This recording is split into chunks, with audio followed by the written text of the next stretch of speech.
All right, today we are looking at transformations of exponential functions, and the good thing is the same transformations that we've done, the same shifts where it went left, right, up, down, all that stuff, it still all applies to this. So if you still remember where everything was and how to do them, you are set.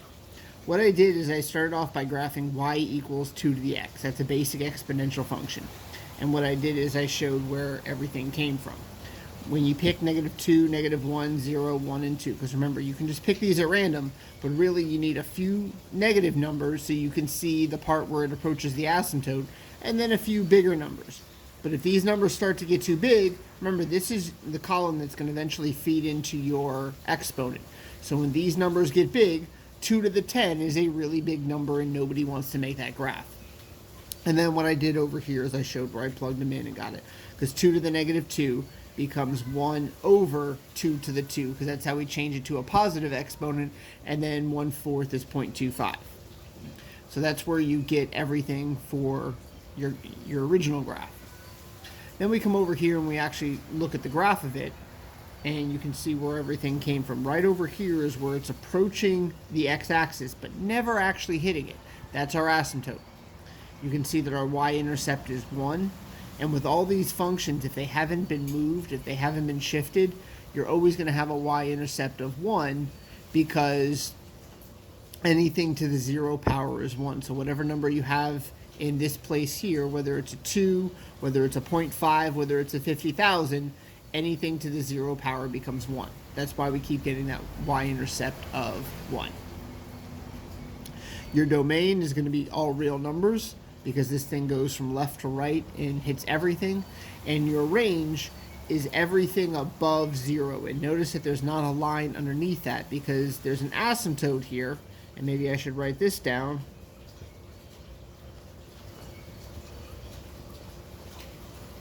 And the asymptote is going to be at y equals 0. And that's the line that it's going to approach but never actually cross.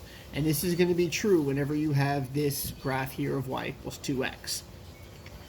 Now, when we started doing transformations a while back, I told you that whenever we go left to right, it's always the opposite direction, but we never really brought in the equation to show you.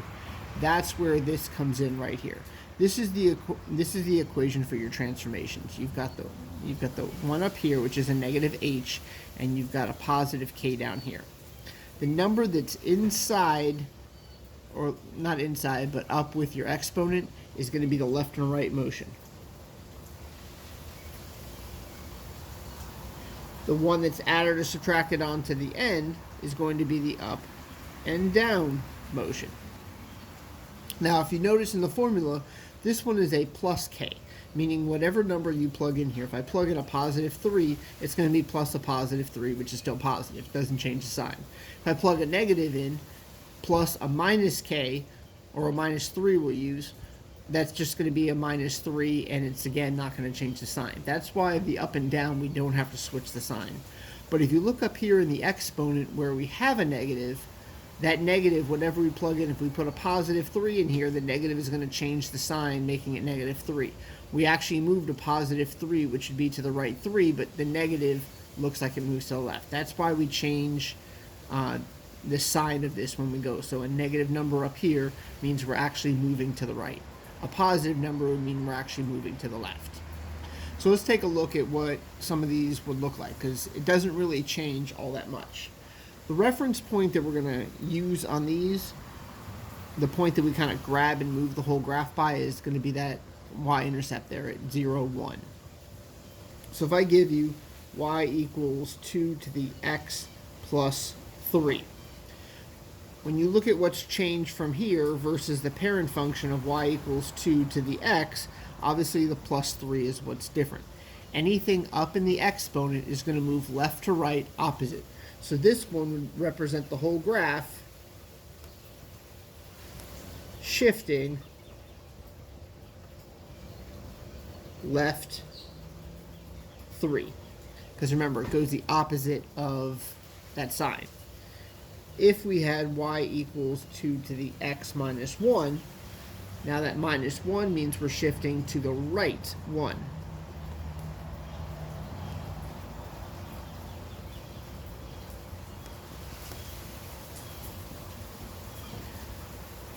Now let's look at what it would be if we had a number down at the added on at the end.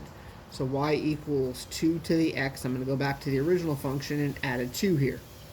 Now this would be the graph shifts up. 2. Y equals 2 to the x minus 3 would be the graph shifts down 3. Because remember, when you're adding on at the end, it doesn't change it. You don't use the opposite sign. You just go with whichever way it's going. So let's kind of take a look at what this graph would look like if we started shifting these things left and right. So we'll come back up to our original graph since it's already done, and we'll put in y equals 2 to the x minus, well, let's make it plus 2. It'll make it a little bit easier to see. So this is a graph that, since it's, actually let's make it minus 2. This is going to be shifted right 2 spaces. So essentially the whole graph is moving over. So if we could like grab this with our hand and drag it over 2 spaces, we would. So this y-intercept comes over 1, 2. That's our reference point. But this point would also come over 1, 2. This one will come over 1, 2. This will come over 2. This will come over 2. And what you would have is a graph that looks like this.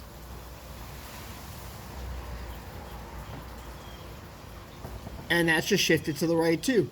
If we were shifting it to the right 3, it'd be over here. 4, 5, 6. It's still going to keep the same shape of the graph. That's not going to change.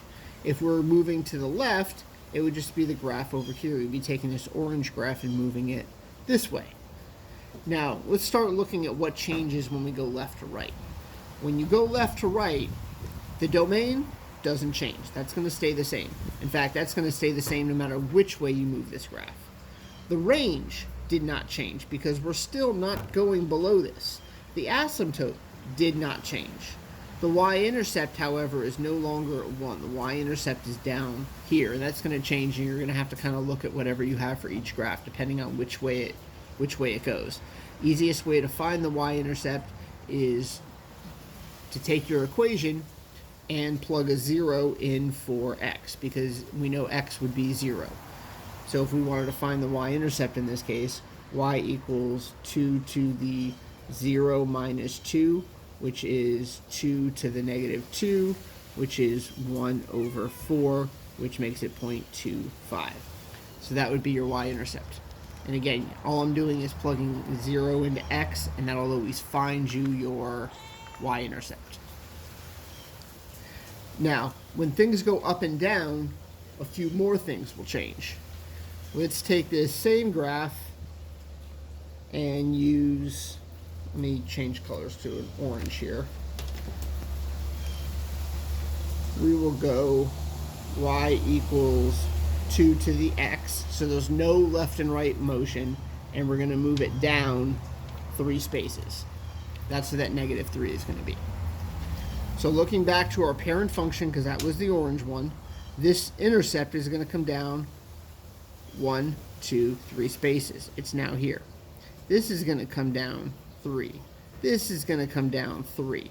What's happening is our asymptote that was right here basically dropped down 3 units. So if it helps, you can kind of draw a little dashed line, and this is kind of the new x-axis, because this dashed line represents our asymptote.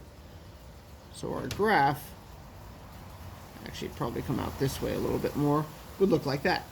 And that's just the whole thing being shifted down 3 spaces. Now with this, once again, the y-intercept does change, and you can plug 0 in for x to find it. Your domain does not change.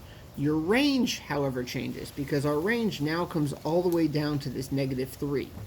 So whatever this number is here at the end, that's going to be what your range is. If there's no number there, it's a 0, which is what the original one looks like, and that's our range. It's also our asymptote. So for this one, the range would be y is greater than negative 3. The asymptote would be at y equals negative 3. Those would be the way that you would find those. So let's now take a look at a decay problem, and I'm going to pause it here for a second. Okay, let's take a look at another one. This is a decay graph, and the way you can tell, there's two ways. The growth ones have a number bigger than 1 inside of here. So that's why with the last one where we had y equals 2 to the x, it was a growth model. This one being between 0 and 1 is a decay model. The other thing that you'll notice is the growth model, if you remember, the y equals 2 to the x was going from the left to right. It was going up. The decay model from left to right is going down. You're losing whatever you had. So that's why it's called the decay model. Now the same stuff would apply here in terms of where we're going to move this and how we're going to move it. So if we go and make y equals 0.5 x to the minus 3, think for yourself, where would that go? This would be shifted right 3 spaces. So once again, we would take this point right here, because that's going to be our reference point, and move it right 3. 1, 2, 3. Now we go and draw and sketch this in. It doesn't have to be perfect. The idea of transformations isn't to make an exact graph. If we want an exact graph, we just make a chart every single time. The main thing here is that you know what the shape of the graph looks like. You know the important parts, like the y-intercept at 1 for the parent function, and then you can know which way to move it up, down, left, and right. And you can't just draw a line over here. If you notice, I've got a point over here showing that I moved it 1, 2, 3 spaces. So I can tell when I look at your work where exactly that you moved it, and you didn't just know to move it to the right, you knew to move it to the right 3 spaces.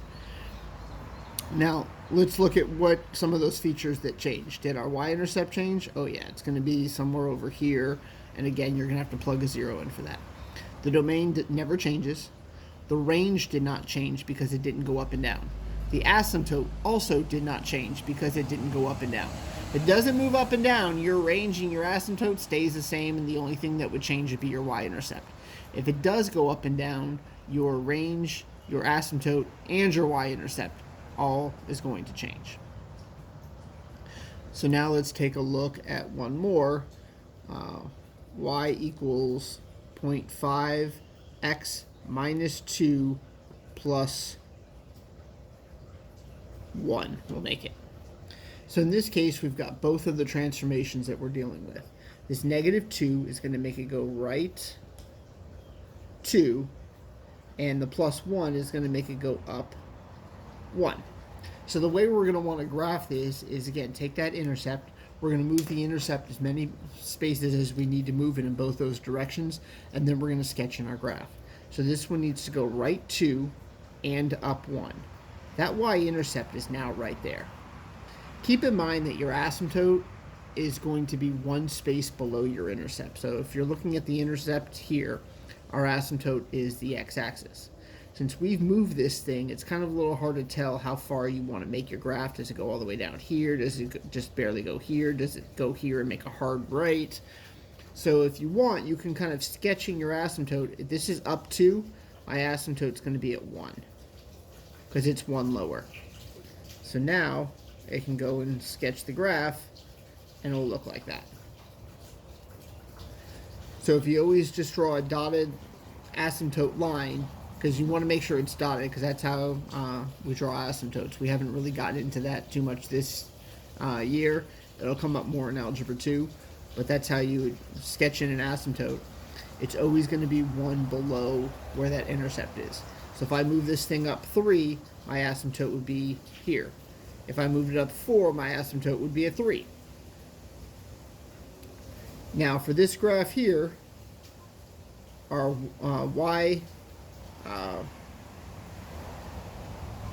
our range, that's where I was going with that. Our range is going to be anything above 1. So y is greater than 1.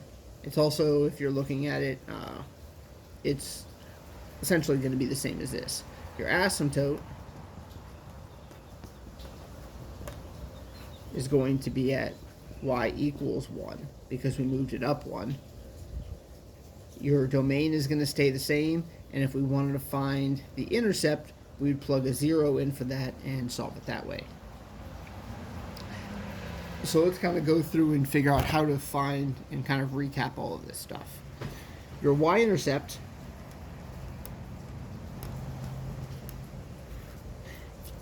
if the graph didn't move up or down, if the graph didn't move,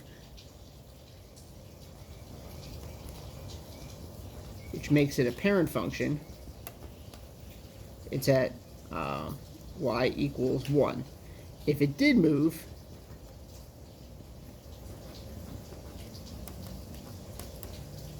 then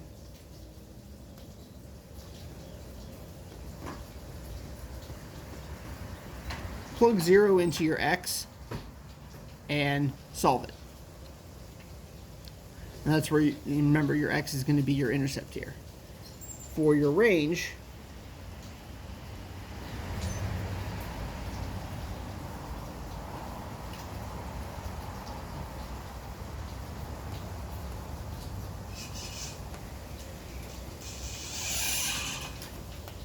if it didn't go up or down, which means you have your original parent function, or your graph was just shifted to the left or shifted to the right, did not go up and down, it's going to be y is greater than 0. Keep in mind there's no line under that. If it did go up or down,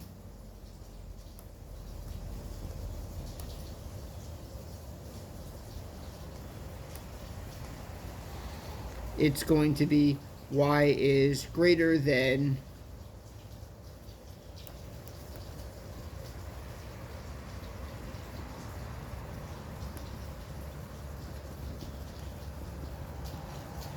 whatever it was shifted. So if it went up 3 spaces, it would be y is greater than a positive 3. If it went down 3 spaces, it would be y is greater than a negative 3. So whichever way you moved it, that's the number that you're going to fill in there. Your asymptote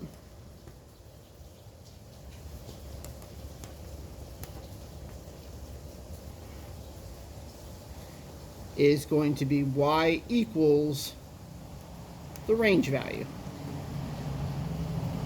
No point in kind of filling in and figuring out how to find each one. Once you find the range, whatever number that you have here, whether it's 0 if it didn't move, or a number where it did get moved, it's just going to be y equals that value. So if it didn't move, it's y equals 0. If it did move, it's y equals whatever that number is. And your domain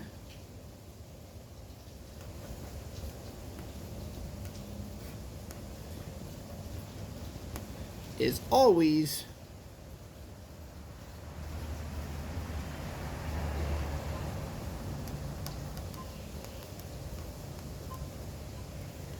all real numbers.